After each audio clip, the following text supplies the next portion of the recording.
Hi friends, welcome to the Teachers Lounge podcast, Teach, Lead, Inspire. Ben Heckathorn here, your host and source of all things chattable in the education space. Here we are again, on the lounge, staff room 1 specifically, chatting. Today we're talking about tidy classrooms. How's yours? So that's it. Today's topic is tidy classrooms, and I've got 3 hacks or tips to help point you in the right direction, or maybe you're fine and you want more information and tips. So for the classroom, I've always erred on the side of less is more. If my wife ever tunes in, shout out Lisa, she would be like, and what about the house? So yeah, it's a classic work ban versus home ban situation. I've got some interesting tidbits of chat to kick around about how messy classrooms contribute to higher distractions and behaviour needs. Well, more of a fun one today, so sit back, grab a cuppa or a walk. You can't really grab a walk, but go for one, or enjoy a commute with Ben. So let's chat tidy classroom hacks. And actually, a more structured word for hack, perhaps, is strategy, if you want to professionalize this a little bit more. So, as I said, I'm more the minimalist when it comes to a classroom. The students have everything they need, everything has a place, places are labelled, systems are in, and the beehive hums along pretty nicely. Now, that might be foreign to you. Maybe you've inherited the paper dump room from the 80s. You know, like the one our friend Margaret possibly started out in. Can I just say, love Margaret. She's actually becoming a staple for our episodes. I wonder if there is an actual Margaret out there. Hit me up if you know a Margaret, or maybe someone with Margaret's characteristics. I am a huge advocate for a spring clean. Now, those in Darwin, spring is when the weather shifts out of winter and the new flowers start to blossom. Actually, and going a little step further back, winter is cold, like below 15 degrees. No, the joke is Darwin only has 2 seasons. Wet season, dry season, nothing in between, or even winter, autumn, or spring. It's just hot. But spring clean. After a year, a term, a week, stuff can just accumulate. And if you're not careful or diligent to file stuff or have places for things, and I always say everything has a home, the classroom can get out of control. Yes, there's seasons, you're doing projects or whatever, and mess is okay. But I always come back to everything has a place. Literally everything. Even the random sock from last term's camp. The bin, that's the place for that. And before we get into my hot hacks, and I just want to clarify the difference between tidy and organised, as this episode focuses more on the tidy aspect than the organised aspect. That's perhaps another topic to flesh out. So in terms of clarification, a tidy classroom looks neat and is mostly free from unnecessary items. It's about clearing surfaces, minimizing clutter, and creating a visually calm space. Whereas organized involves having a system for everything. Now, while a classroom may look tidy, organization ensures that the materials and resources, etc., are stored efficiently. They're accessible. They're categorized for easy use. Everything has a place. So with home Ben, I'm great at tidying, or as my wife calls it, shifting mess. And she can think what she thinks. And making the place look good, but may not effectively have organization across the house. Like, look at the bed sheets cupboard. Similarly, with a classroom, it may get tidy, but the systems of organisation lack. Typically, organised classrooms would also have being tidy as a benefactor, but some not. Organised chaos does not count. Now, for that person who says, I'm an organised chaos, I'd say clear your table, mate, get it together, not a great look. Organised chaos is not a cop-out. Now, The big question is, why does this matter? Why are we talking about it? Why is this teachery? Why is this an edgy chat? Now, both the tidy and organized classroom contribute to more optimal a learning environment. Now, clutter can visually overwhelm students, especially those with learning needs. It distracts them from focusing on their tasks. Now, in my trainee and mentoring group, the last month we've been spending noticing and wondering about the links between the physical classroom environment and if there is a link to classroom behaviour or classroom focus. In short, the answer is yes. Even I myself, having recently stepped back into emergency teaching, I come across all sorts of rooms. Now, without specifics, yes, there is a distinct link between the classrooms I attend that are messy, disorganized, cramped, stagnant to behavior issues. I'm also experienced enough to discern that it perhaps isn't the cohort, or maybe a little bit, but more so the environment triggering distractions, triggering chatter, triggering disengagement and poor behavior. And it's particularly exacerbated for those with ADHD or other needs. Whereas I have equally been in super organized or even minimalist classrooms, such as like with no teacher desk, super tidy. And distinctly and definitively, I love that word, there is a sense of tranquility, peace, attentiveness, and the students want to do well. So I'd often sometimes come in the morning, and if you're an emergency teacher, you can probably relate to this as well.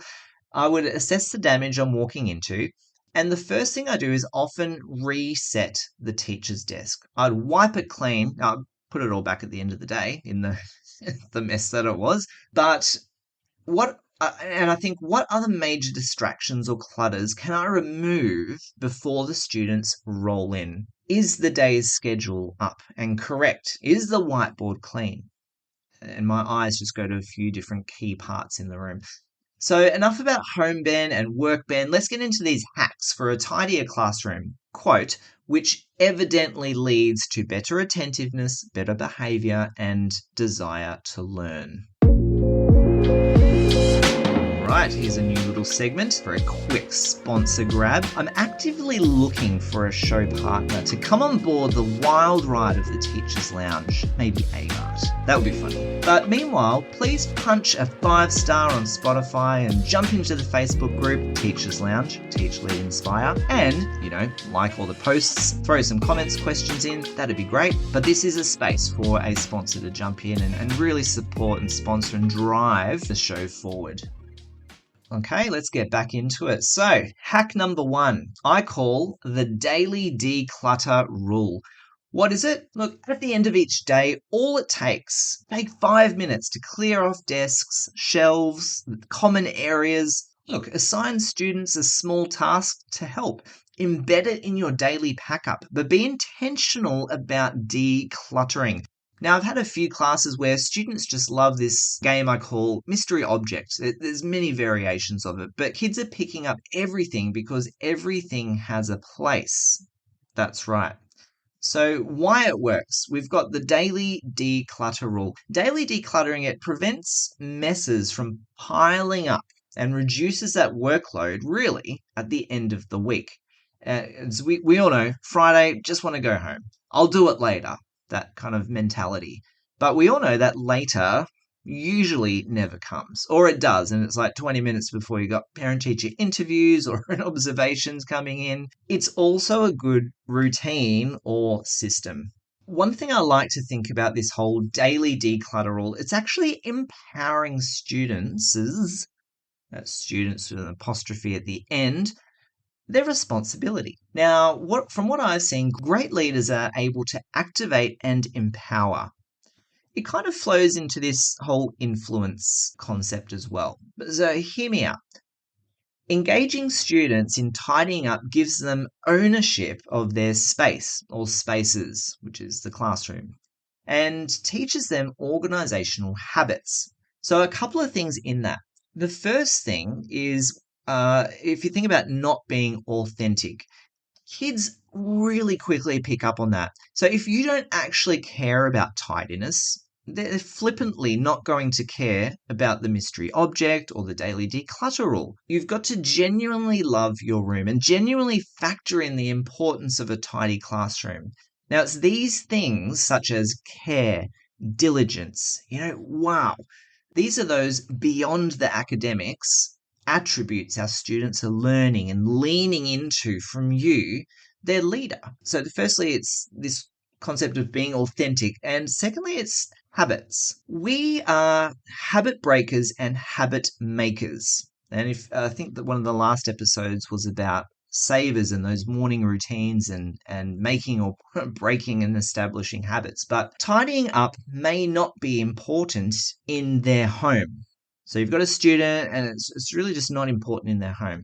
But, damn straight in the classroom, I don't care. You will respect this space, your space, my space.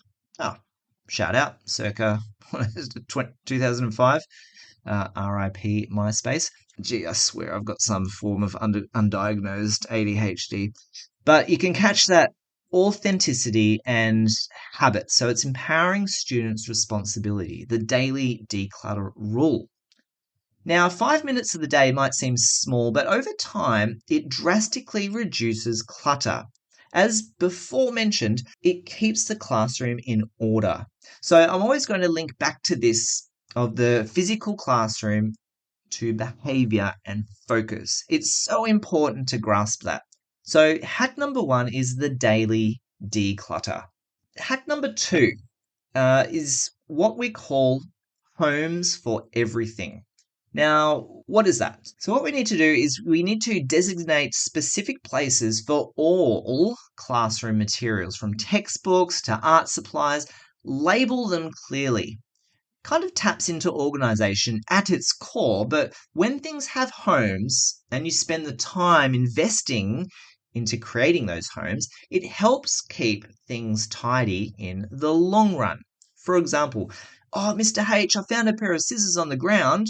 Well, thanks, Jacob. Where did the scissors live? Okay, little things like that. So everything has a home, and the students will know and understand that and activate themselves in that as well. Now, when everything has a home, I like to think there is an ease of access. Now, when every item has a designated spot, students and teachers can find materials quickly. And that reduces mess, trying to find stuff and, frustration, all that gets reduced, particularly as an emergency teacher or a fill-in teacher coming into the classroom. There's also no confusion. Say if we needed to pull out the mini whiteboards and markers, they live somewhere. We get them out, they go back home, ease of access. And there's also a lot of visual cues as well. So using named labels and color coding in the classroom helps students, especially those with learning needs. And really, no matter the age, whether it's 10 years old to year 10, easily identifying where things belong, minimizing clutter, and it also minimizes confusion. Now, there's a particular secondary class, middle school, that I have taught in a couple of times. And the specific example here is iPads. In this classroom, there is not a home, or other than it's a shared use room for things. So, equipment such as iPads, when I drop in, are often just lying around. They're not plugged in. They're sometimes missing. Now, this could be perhaps a teacher fault or teacher growth area, whatever, but keeping the topic, the room is not conducive or set up to have for things to have a home.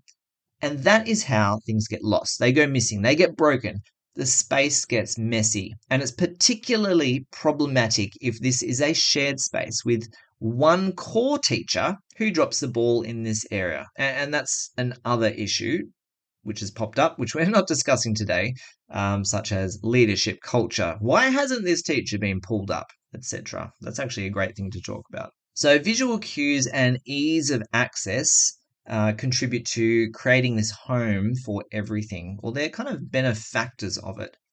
And I'd also like to point out the word home is similar to consistency. So maintaining these homes, quote, scissor pots, book boxes, iPad charging stations, homework drop boxes, your teacher's desk. These create habits and routines for students and yourself as a teacher, and makes tidying up faster and easier. Now, one school I frequent, they do spelling mastery, and maybe you've heard of that. Great little. It's actually big spelling program, and it's a whole primary school focus. And when this is on, which is every day at the start of the day, the whole primary school relocates themselves for 30 minutes. But in each classroom, there is a home for the spelling mastery books. There's the spelling mastery pencils ready to go, and multi age students together. And they know what to do and where stuff lives, even when it's not even their own room. Why? Consistency. And that'd be across classrooms too. It's consistent places for resources. So number 2 is everything has a home. So we've looked at the daily declutter rule and everything has a home. They kind of mesh in together as well. So hack number 3 is interesting. It's about using classroom space creatively. So instead of having things out like drawers coming out of the wall and taking up valuable floor space, it's about using vertical space. Now, what does that look like practically? Well, if you think about maximizing your wall space, now this might seem a bit obvious, but hear me out. We're using hanging organizers or shelves, trolleys. Now we're thinking up and down, vertical, or pegboards, magnets. The purpose is to keep materials off tables and the floors. So if you think of your home, where does stuff usually end up? It usually ends up on the second floor, as we know as the table or the bench top, a flat surface in general. So the idea is to maximize vertical space. Now, this might be a complete reshuffle or rethink of your classroom. Maybe you're not allowed to put stuff up on the walls, but still catch the concept. Use class space creatively. Now, when we're using vertical storage, it declutters work surfaces. So vertical storage keeps items like paper, stationery, and supplies neatly arranged and off, which is most importantly, of the student desks. Even student personal books, you can have a book box or shelf storage, stationery, like it could be shared or pencil cases, which is a whole other topic in itself. The stationery is on a trolley. It's categorized with hack number 2. Everything has a home, which is fantastic. And having more vertical storages means more space to move. And so the whole idea is having a clear floor space. Now think about it. A clear floor space gives students more room to navigate the classroom, and it also reduces tripping hazards and creates other spaces for them to collaborate and do some meaningful work. Now, in my trainee group a couple of weeks ago, we were talking about something called crash zones, and you can look that up if you like. But the whole premise is, where in the classroom do bottlenecks happen? Bottlenecks of people happen. Now, fun fact, in Darwin, each room has a fridge where students keep their recess and lunch, or it just dies by midday if you keep it in your bag. So the fridge is a crash zone, which needs a process or a strategy so that 20 kids aren't squashing around and pushing into the fridge. And you can kind of visualize that. And if there is stuff also cluttered around the fridge, on top of the fridge, next to it, it's just a terrible crash zone.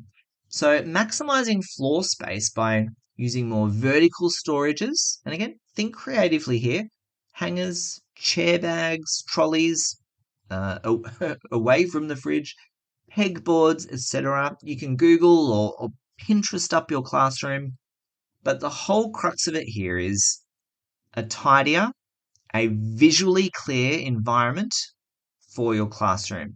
And this all helps student focus. Again, this is the thread that we're weaving through the tidy classroom.